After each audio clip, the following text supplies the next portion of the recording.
Hi everyone, welcome to day 3 of Spellbinder's Crafty Advent Calendar. Door number 3 revealed a very cool 2-piece die set, a geometric design.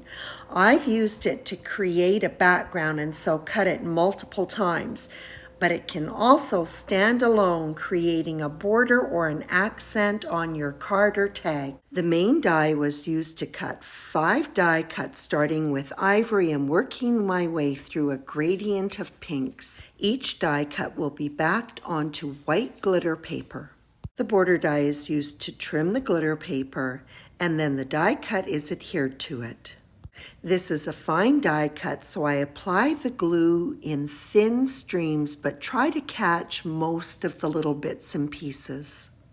The die cut is lined up to the scalloped edge, and then I take the die again and line it up to the top of it and cut.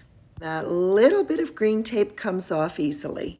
And then I repeat this 4 more times, cutting the glitter paper with the border die, lining up the die cut with the scalloped edge, and then using the border die again to cut the other side. And these look so pretty all lined up. December stitching die of the month came with a great background die which I cut from the darkest pink paper. Each one was lined up with the scalloped edges on either side of the panel, and they fit perfectly.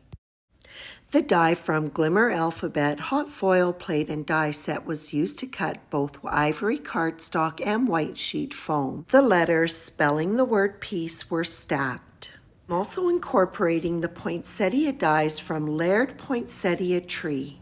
Each poinsettia has been die cut from the 5 colors used in the geometric bands.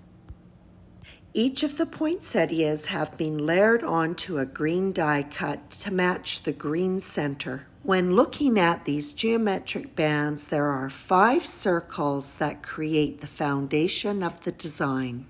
There are 5 bands and 5 poinsettias.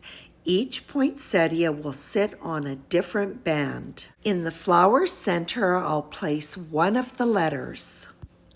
The flowers will be positioned on the bands in the opposite gradient to which the bands have been placed.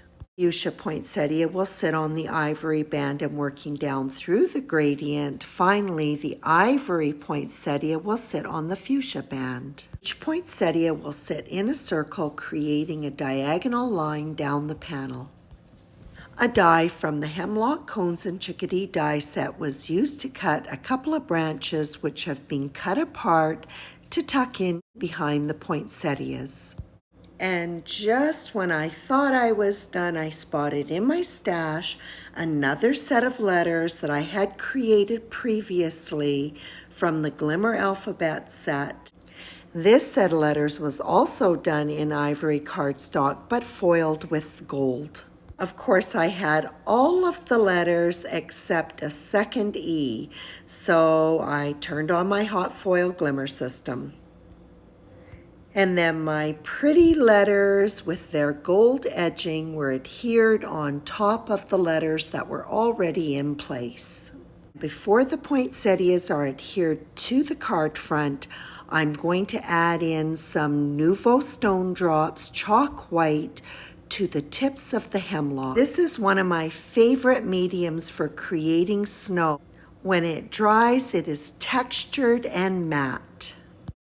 The fuchsia scallop panel was adhered to an A2 size black card base. And that completes this pretty Christmas card featuring day 3 of Spellbinder's Crafty Advent Calendar. Day 4 is super sweet, and I hope you can stop by. I hope you enjoyed this video, and as always, I appreciate your visit.